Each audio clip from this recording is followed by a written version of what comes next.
Espírito Santo de Deus, nós consagramos esse momento ao Senhor. Te pedimos que seja assim como está sendo declarado.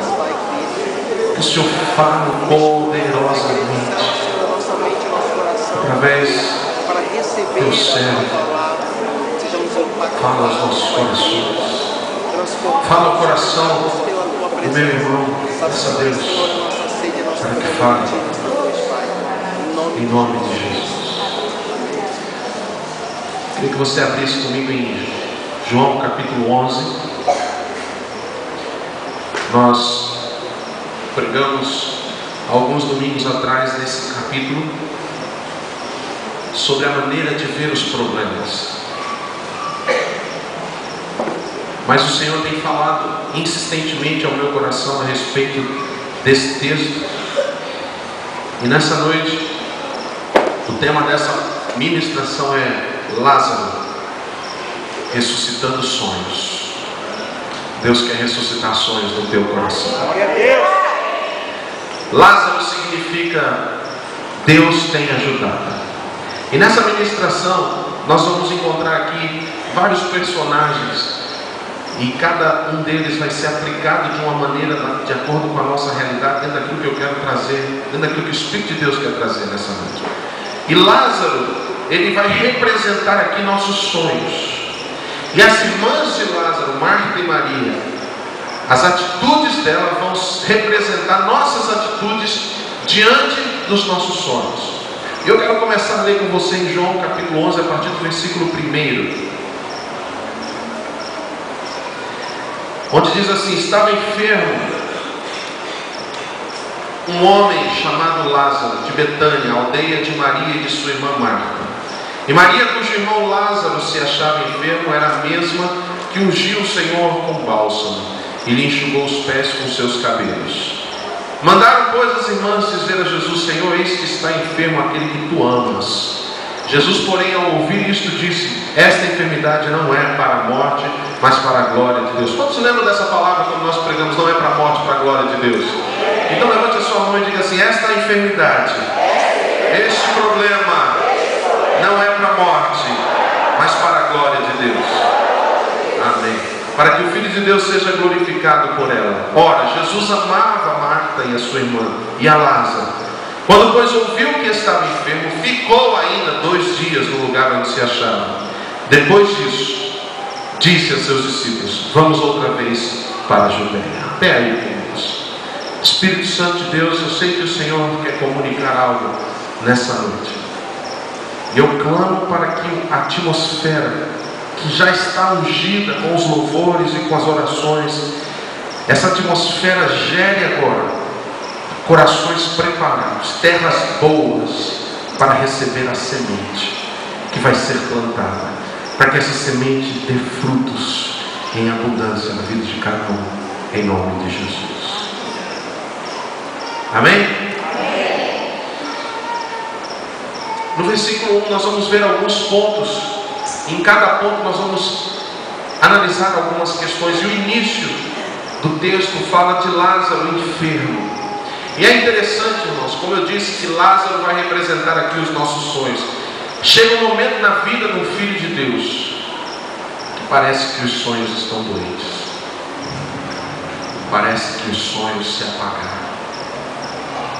Parece que os sonhos adoeceram. A Bíblia diz em Provérbios que uma esperança que se adia, que se tarda, ela adoece a alma. Quando nós estamos esperando ansiosamente para que algo aconteça, uma bênção, um recurso, uma provisão, um livramento, uma manifestação do poder de Deus, e isso para nós parece que demora, como está escrito em Lucas capítulo 18. O Senhor Jesus disse: embora pareça demorado, mas o Senhor disse: mas digo que depressa lhes fará justiça. Eu quero que você diga isso comigo. Para mim pode parecer demorado. Vamos dizer mais uma vez mais forte, diga: para mim pode parecer demorado, mas Deus é justo juiz, que atende a minha causa com retidão. Você confia nisso, irmãos? Você crê nisso? Queridos, há momentos que nossos sonhos adoecem. E eu vou dizer, quando é que os sonhos do coração de um homem e de uma mulher adoecem? Quando de alguma maneira essa pessoa se afastou da presença de Deus. Nós vemos aqui nesse texto que Jesus não estava perto de Lázaro. Jesus estava numa cidade distante de Betânia, a 2 dias de viagem.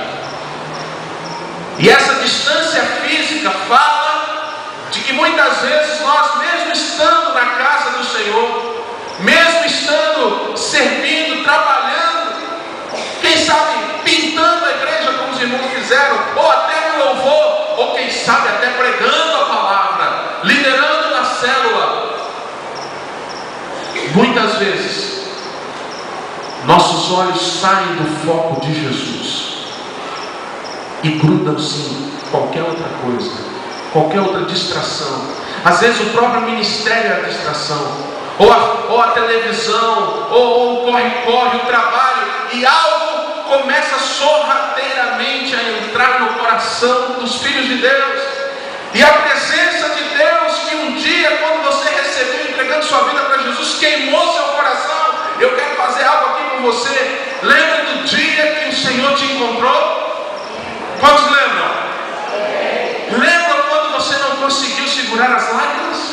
Lembra quando queimou aqui dentro? Lembra quando tudo à tua volta parecia tão escuro, mas aquele momento foi um momento de glória? Lembra disso? O dia a dia, se nós não tomarmos cuidado, vai roubando isso pouco a pouco de nós. E quando isso é roubado de nós, não importa a posição que você tenha, você corre o risco dos teus sonhos adoecerem, dos teus sonhos irem para a cama.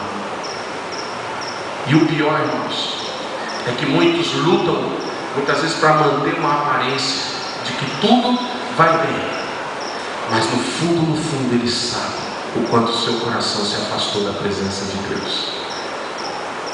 Quando o seu coração, eu escrevi uma frase esses dias, coloquei no Twitter, eu disse, aquelas coisas que atraem a nossa atenção da presença de Jesus, tiram a nossa atenção da presença de Jesus, serão as pedras que sepultarão nossos sonhos amanhã. Toda vez que eu tiro os meus olhos da presença de Deus, aonde eu puser os olhos, seja no meu trabalho, seja nas minhas finanças, seja no corre-corre, no ministério, seja onde for, isso vai se transformar numa pedra e um dia vai sepultar os meus sonhos. É quando nós encontramos pessoas que perderam a graça pela vida, que perderam o prazer de buscar, de cantar novamente, de erguer as mãos com liberdade, de tirar aquele tempo na presença do Senhor, porque algo esfriou aqui dentro. Lázaro estava longe do Senhor Jesus, e por causa disso, ele sofreu de uma enfermidade. Nós estamos aplicando aqui. Lázaro representa os nossos sonhos. Diga assim comigo: toda vez que eu estiver longe da presença, meus sonhos vão adoecer.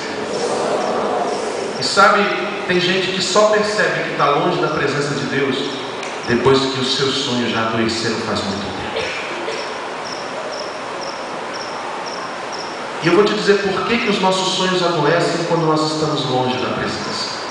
Escute.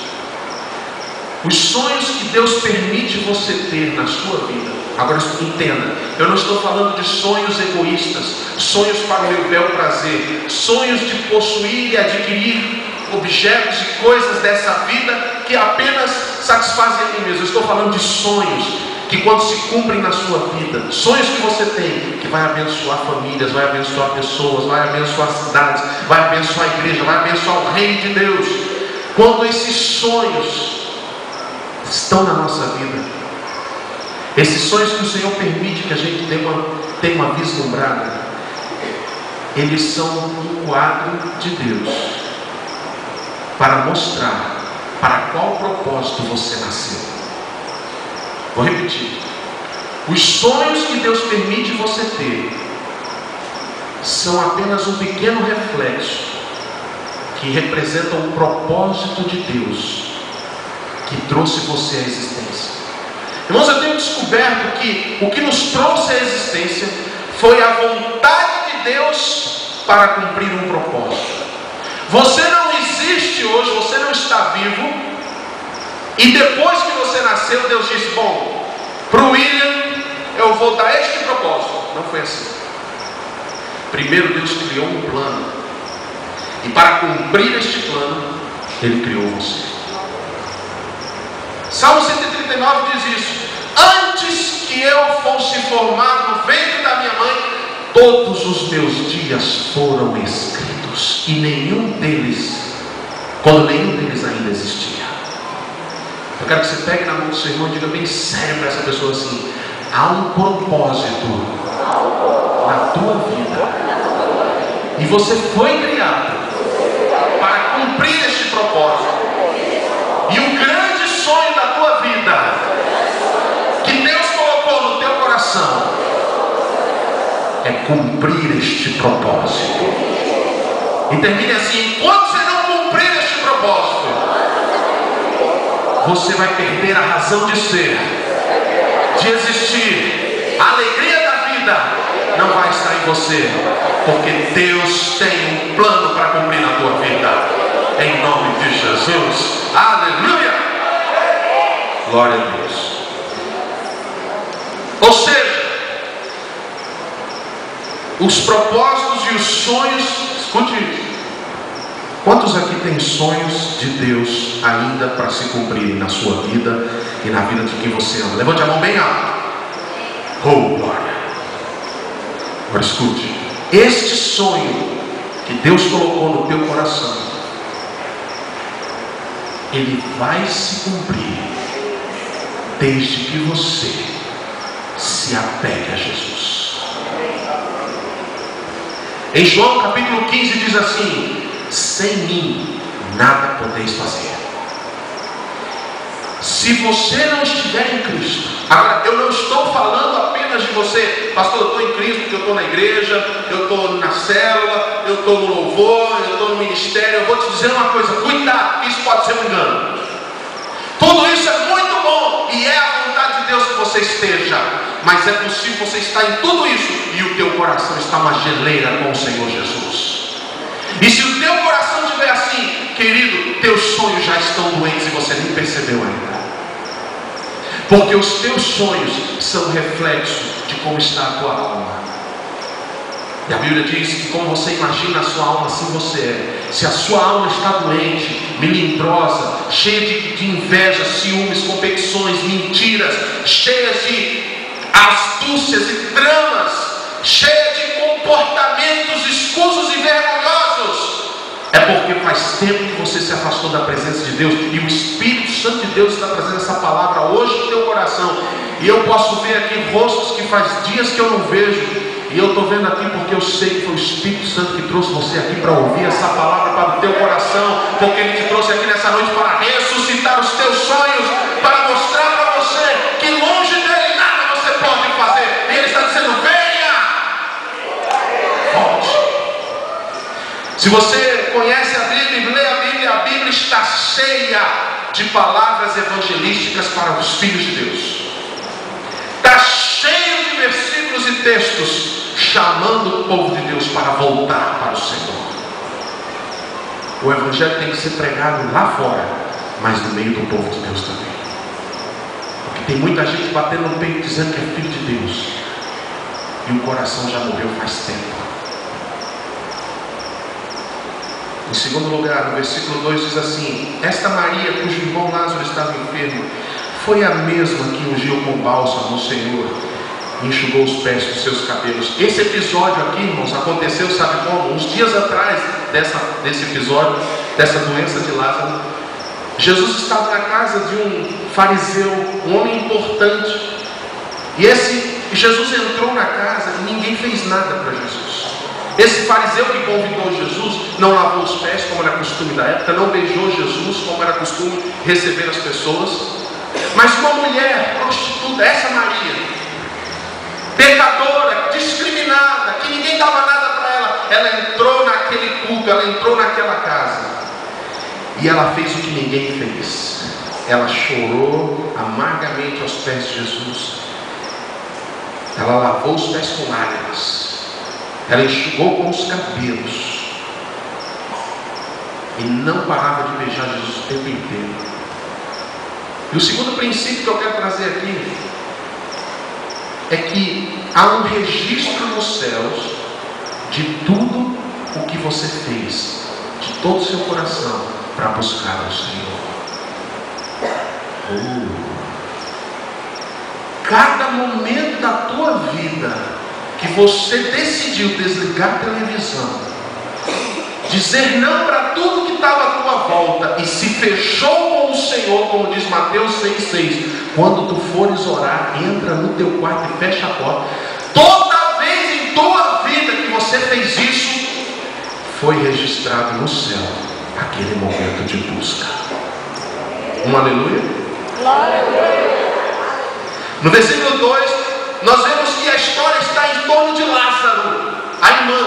O personagem principal aqui é Lázaro, não é Maria. Mas havia um crédito na vida de Maria por causa de um coração que buscou. E esse crédito foi registrado e disse, de repente, escute, Lázaro deixa de ser o personagem central e o personagem secundário passa a tomar a cena, porque foi alguém que buscou o Senhor. A história sai de Lázaro e vem para Maria, dizendo, Lázaro era irmão daquela que um dia fez isso para Jesus. E isso me faz entender, irmãos, que quanto mais você busca a Deus, mais você tem crédito nos céus. O que te dá crédito no céu não é você vir aqui tocar ou cantar ou fazer, dar uma célula, fazer o bem, dar uma oferta para alguém, abençoar alguém com comida. Isso não traz crédito para você. Sabe por quê? Porque Jesus disse que aquele que faz essas coisas não passa de um servo inútil, porque ele só faz aquilo que mandaram fazer. É sua obrigação e minha como cristão fazer todas essas coisas. O que me traz crédito é quando eu busco a presença de Deus. É quando eu renuncio às coisas dessa vida para estar com Ele. Eu posso provar isso, por exemplo, em Salmo 27. Vamos ler lá Salmo 27, versículos 4 e 5. Isso é tão forte, irmãos. Salmo 27. No versículo 4 e 5 diz assim: uma coisa peço ao Senhor, e a buscarei, que eu possa morar. Diga, morar. Diga assim para o seu irmão, não é visitar, é morar na casa do Senhor. Aí ele fala, todos os dias da minha vida para contemplar a beleza do Senhor e meditar no seu templo. Agora preste atenção comigo em algo que o Espírito de Deus mostrou no meu coração nesse versículo 4. Ele diz assim: eu pedi a Deus que eu possa morar na casa dele, na presença dele, estar com ele todos os dias da minha vida, para contemplar a beleza do Senhor. Sabe o que quer dizer isso? Quando ele diz contemplar a beleza do Senhor, é sentir-se atraído para estar com Ele. Quando você fala de algo belo, bonito, é algo que te atrai o olhar, que te atrai para estar junto. Davi está ensinando um princípio muito forte aqui. Ele diz que aqueles que buscam a presença de Deus são atraídos mais e mais para estar na presença de Deus. Aqueles que não buscam a presença de Deus não sentem nenhum desejo de estar na presença de Deus, porque não contemplaram. Mas deixa eu te dizer, aquele que um dia esteve diante do trono não consegue deixar de viver lá. Não é o que temos cantado nesses dias? Quem já viu, quem já pisou no Santo dos Santos, em outro lugar, não sabe viver, e onde estiver, a glória de Deus. Aqueles que contemplam a beleza do Senhor, eles se sentem atraídos por estar lá constantemente. Agora olha a consequência do que eu disse, de que quem busca tem crédito. Versículo 5: pois no dia da adversidade, o que vai acontecer? O que vai acontecer? Ele me esconderá no seu pavilhão, no recôndito do seu tabernáculo me esconderá, sobre uma rocha me elevará. Deixa eu dizer minha impressão de filhos de Deus que diante de adversidades caem, que diante de problemas se perturbam, que diante de lutas intensas abrem a boca para se desesperar. São pessoas que não têm crédito no céu, porque não andam buscando a presença de Deus.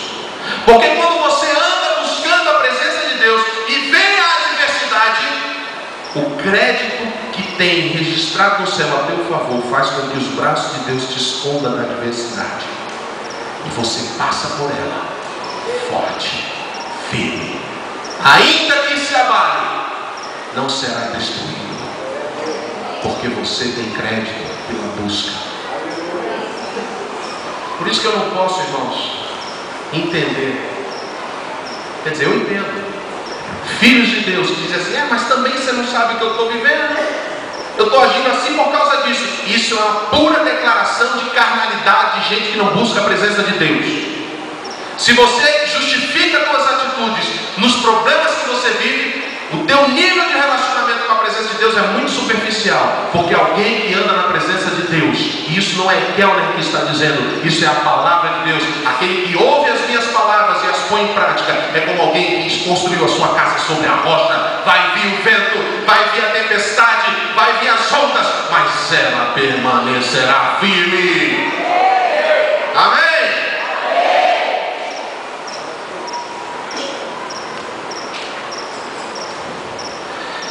Eu poderia citar outros exemplos, como por exemplo em Isaías 38, de 1 a 8, eu não vou ler para a gente ganhar tempo, fala do rei Ezequias.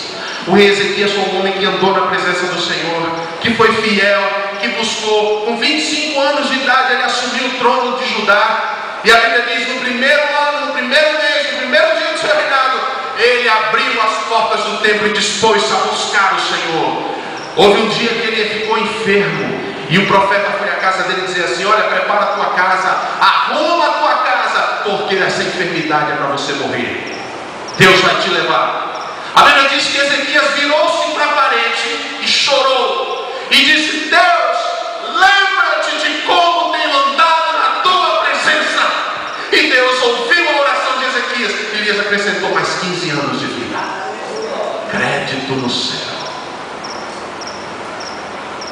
Enquanto eu estou falando essa palavra, eu mesmo estou moendo meu coração. Eu tenho buscado ao Senhor, mas eu estou dizendo para mim mesmo: foi pouco. Eu quero mais. Eu quero mais. Não só pelos créditos, mas para contemplar a beleza do Senhor.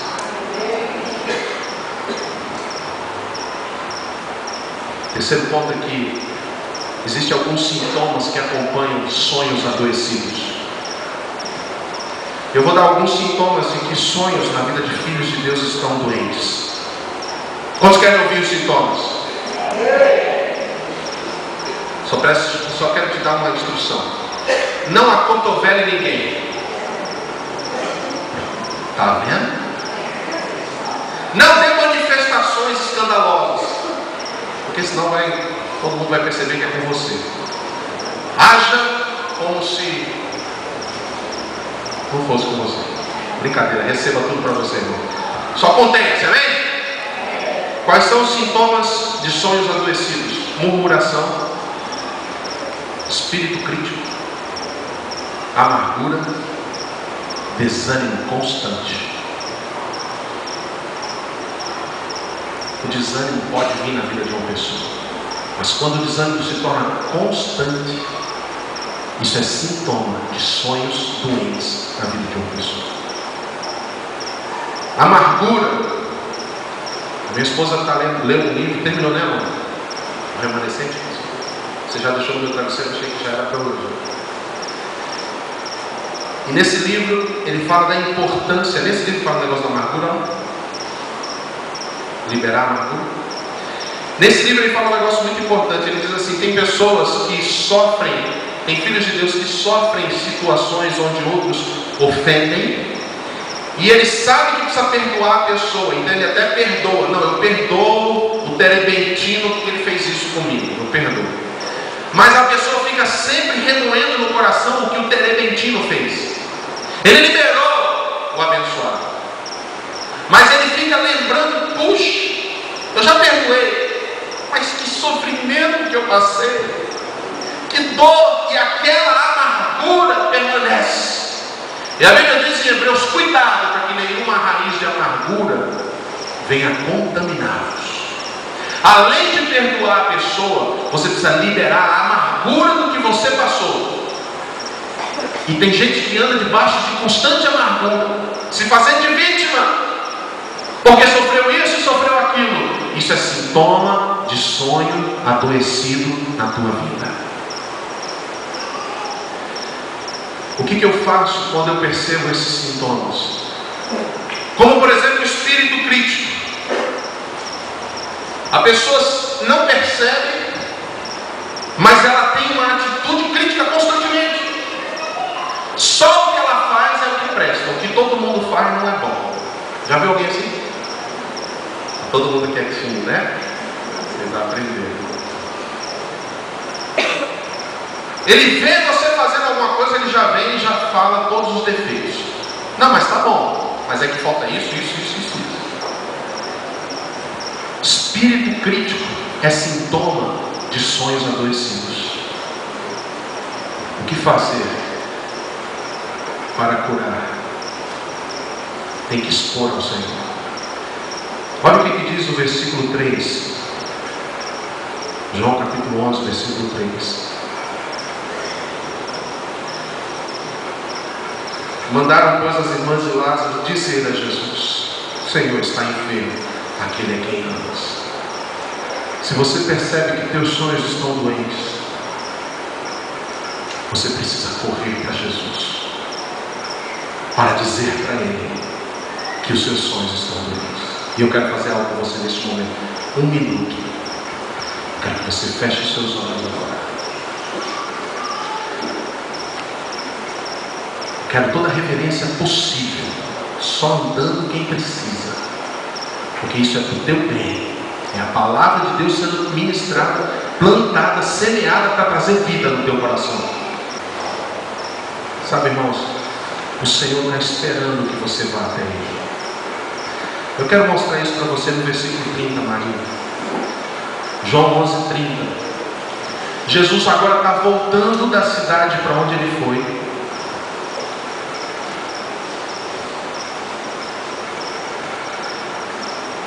E ele para. Antes de entrar em Betânia, ele para. E a Bíblia diz que Marta vai ter com Jesus. Olha o versículo 30. Diz assim: pois Jesus ainda não tinha entrado na aldeia, mas permanecia onde Marta se avistara com ele. O que acontece é o seguinte: Jesus está chegando em Betânia para encontrar, e estava aquela balbúrdia na aldeia, porque era uma família conhecida, Lázaro doente. Lázaro já tinha morrido, fazia 4 dias. Marta vem encontrar-se com Jesus e fala: se não tivesse aqui, ele não teria morrido. Jesus para e fica lá fora da aldeia. Marta vai, avisa Maria. Maria vem correndo, encontra-se com Jesus fora da aldeia. E Maria diz: Senhor, se tu estiveras aqui, ele não teria morrido. E os judeus que estavam junto com Maria, tentando consolá-la, correm para junto de Jesus, chorando. E a Bíblia diz que nesse momento Jesus se comove e fala: aonde o sepultaram? Sabe o que isso quer dizer? Que quando nós entendemos que a coisa doente em nós, que os nossos sonhos adoeceram, que há algo de errado em nós, que nós não estamos tão perto assim como deveríamos estar do Senhor, e nós corremos para Ele, porque Ele está esperando que você venha, Ele vai te dar a direção. Ele vai falar: me mostra aonde os teus sonhos foram sepultados. E Ele está perguntando nessa noite: aonde você sepultou os teus sonhos? Em que milindres, em que frustração, em que trauma, em que pecado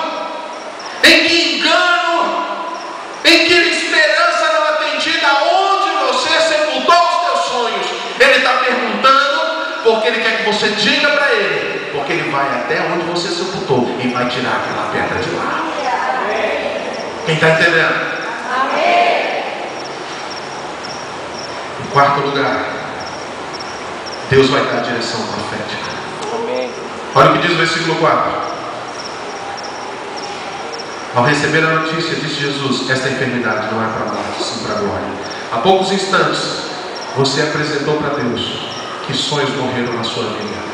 Se isso foi sincero e verdadeiro, Deus vai estar mostrando para você qual é o caminho que você vai ter que tomar, qual é a decisão que você vai ter que ter, qual é a atitude que você vai ter que atender, porque Deus vai te dar direção. Deus não vai deixar você ficar perdido. Deus não vai deixar você ficar desesperado. Deus não vai deixar você ficar agoniado. Eu quero que você pegue na mão de uma pessoa e diga assim com muita autoridade para essa pessoa: Deus vai te dar direção profética. Diga mais uma vez, diga assim: Deus não vai deixar você ficar perdido. Diga: a palavra dele liberada para você vai te sustentar até a que o teu sonho se cumprir, em nome de Jesus. Aleluia! Glória a Deus.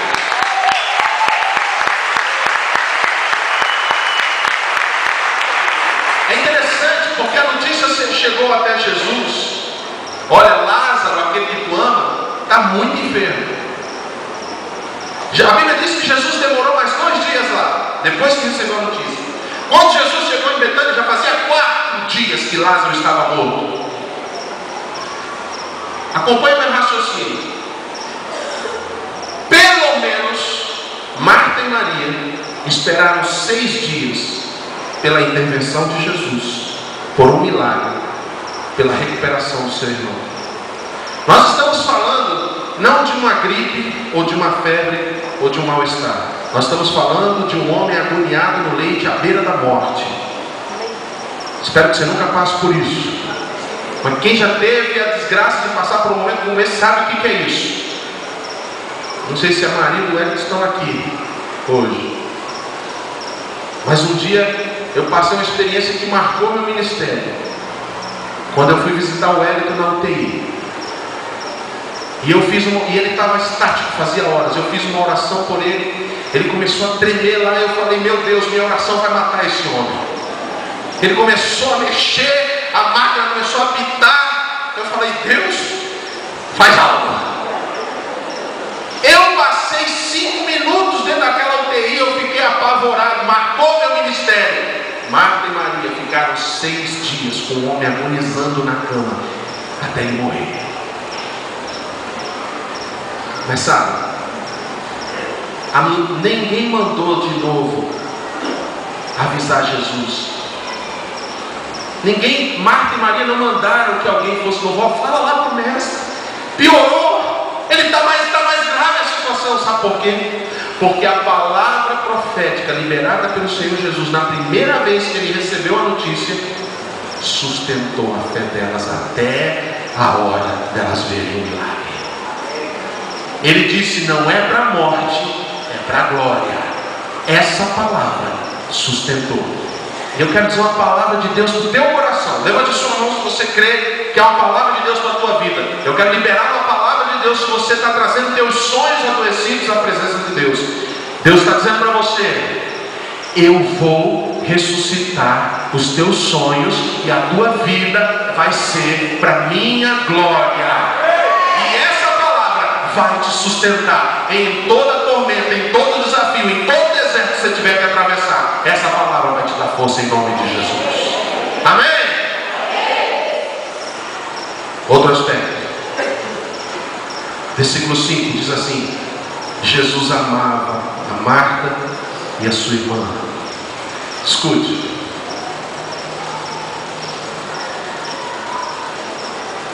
O que garante a você que o teu sonho vai se cumprir é o amor que Deus tem pela tua vida.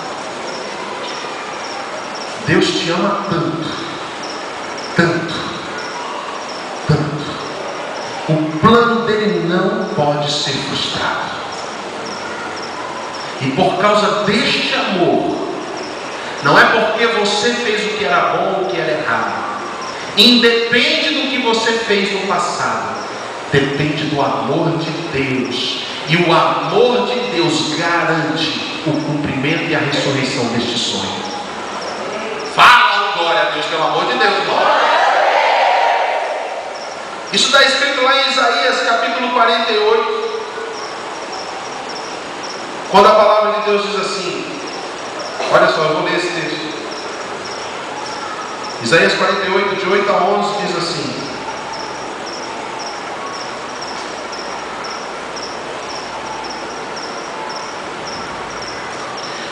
Tu nem as ouviste, nem as conheceste, nem tampouco antecipadamente se te abriram os ouvidos, porque eu sabia que procederias muito perfidamente. Perfidamente significa muito terrivelmente, muito, de maneira muito pecadora, e era chamado de transgressor desde o ventre da tua mãe. Por amor do meu nome retardarei a minha ira, e por causa da minha honra me conterei para contigo, para que não venha te exterminar. Te acrisolei, ou seja, passei você pela fornalha, mas disso não resultou prata. Provei-te na fornalha da aflição. Por amor de mim é que faço isso, porque como seria profanado o meu nome, a minha glória não dou a outra. Sabe o que está dizendo aqui? Que Deus tem provado você, que Deus tem tratado você, e eu também, mas mesmo assim nós temos falhado muito. Sim ou não, irmãos? Quantos concordam com isso? Que nós não temos sido fiéis como deveríamos ao Senhor. Mas a palavra dele está dizendo assim: mas por amor a mim e ao meu nome e à minha honra, eu vou fazer isso na vida de vocês, porque eu não vou deixar o meu nome ser profanado na vida de vocês. Eu prometi, eu vou cumprir, de forma que não é por causa de quem corre, mas de quem Deus decide abençoar. Pastor, mas então é muito fácil, é só eu viver do jeito que eu quero. Deus vai fazer. Aí é que está. Você viu que nós começamos dizendo de buscar ao Senhor, porque alguém que tem um coração voltado para Ele tem temor, tremor, e Deus livra do mal e não deixa cair em tentação. Deus não vai levar em conta o que você fez no teu passado, mas daqui para frente Deus quer manifestar a glória dele no teu jeito de viver, para que teus sonhos sejam ressuscitados. Já estamos encerrando, me aguenta aí. Eu ensinei mais uma igreja esse negócio do ar, irmão, domingo passado.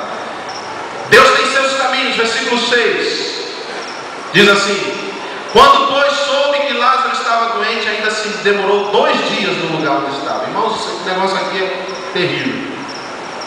O Senhor Jesus recebe a notícia e, como eu disse, ele ficou mais 2 dias lá. Qualquer pessoa diz assim: mas o que é isso que está acontecendo? Eu estou precisando de uma intervenção de Deus agora, e o Senhor vai ficar lá mais 2 dias? Quantos aqui já não tiveram a sensação de que Deus já podia ter agido ontem? Repita assim comigo: o Senhor tem os seus caminhos. Diga mais uma vez: diga, o Senhor tem os seus caminhos. Lembra, a resposta de Deus, ela é mais poderosa. A palavra de Deus, ela é mais poderosa do que qualquer circunstância e qualquer tempo. O Senhor Jesus já tinha determinado antes: é para a glória, não é para a morte. Se a palavra foi liberada, não importa o tempo e não importa o que aconteça, vai acontecer conforme foi dito. De maneira que quando alguém recebe uma palavra de Deus, tem que considerada como já determinada, já cumprida, porque ele não é homem para que minta, nem filho de homem para que se arrependa. A palavra de Deus diz assim: passará o céu e a terra, mas as minhas palavras não passarão. Se ele disse, vai acontecer. Tempo e circunstância são questões humanas. Deus tem seus caminhos, ele vai fazer cumprir, porque ele é Deus. Você entendeu? Então, quantos aqui tem uma promessa, um sonho, e sabe e crê que Deus vai cumprir? Se você sabe e crê que Deus vai cumprir, levante sua mão de novo e diga: Deus, obrigado, porque o que tu tens para mim já se cumpriu. em nome de Jesus. Amém? Estou chapando, hein? Versículo 15 diz assim: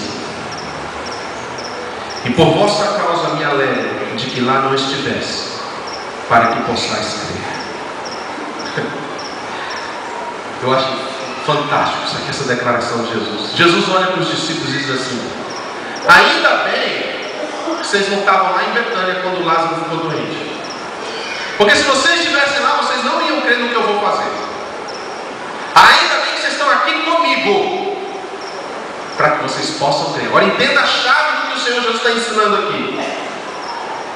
Quando eu estou passando por uma circunstância totalmente contrária à promessa de Deus para a minha vida, eu não tenho que estar no meio do problema, eu tenho que estar na presença do Senhor.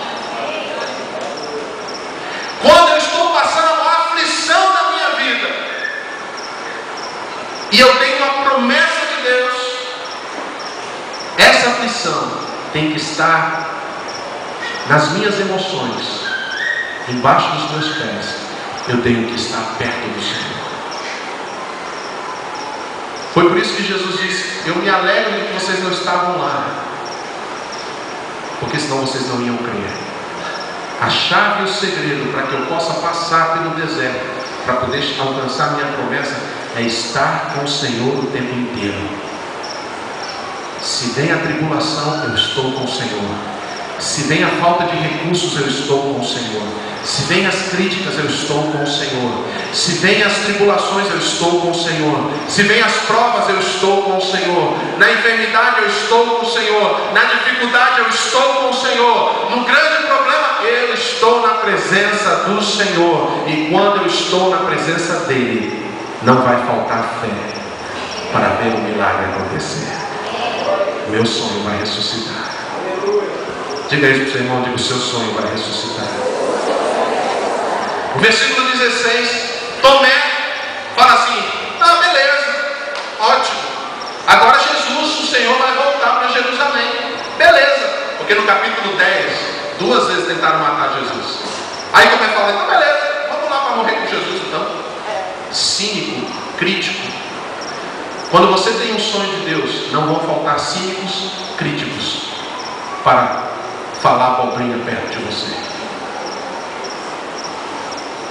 O que Jesus disse para Tomé? Alguém olha aí, vem aí no versículo 17. Chegando, pois, Jesus encontrou já do versículo 16, desse cinismo e crítica de Tomé, você não ouve nada de Jesus. Quem tem sonhos de Deus, e esses sonhos estão vivos. Quanto aos críticos e cínicos, você ignora o que eles falam e segue para ver o teu sonho ressuscitar. Pode me chamar de maluco, pode me chamar de retardado, mas eu estou apaixonado. Pode falar o que quiser, pode dizer que essa obra que nós estamos construindo não é Matanapi, não é do tamanho, pode dizer que é tudo louco, pode dizer o que for. Eu estou seguindo para o cumprimento do sonho que Deus colocou no meu coração. Eu ignoro as críticas e eu olho para Jesus. Versículo 34 diz assim: e perguntou: onde o sepultastes? Agora, querido, eu quero fazer algo com você, antes de orar por você. Sabe quem sepultou teus sonhos? Foi você mesmo. Em algum momento da tua trajetória, você olhou para o medo, você olhou para a insegurança, você olhou para os milímetros, você olhou para o que falaram de você, você olhou para competições, invejas, você deu lugar no teu coração a sentimentos que não deveria ter dado, e essas coisas sepultaram os teus sonhos. Agora, escute o que Jesus está falando para você. Há uma pergunta chave: aonde você enterrou esses sonhos? O Espírito Santo de Deus vai te mostrar nesse momento. Em que trauma, em que circunstância, em que momento difícil da tua vida você enterrou aquilo que Deus deu no teu coração. Talvez você enterrou num problema que demorou muito para se resolver. Ou talvez você enterrou o teu sonho numa resposta que você esperava desesperada e ela veio negativa. E daquele momento em diante você decidiu que não ia mais acreditar. Ou talvez você enterrou o teu sonho numa crítica, como nós falamos. Ou você enterrou o teu sonho porque passageiramente você deixou de fazer aquilo que você fazia. Você enterrou o seu sonho numa amargura. Eu quero que você feche os seus olhos agora.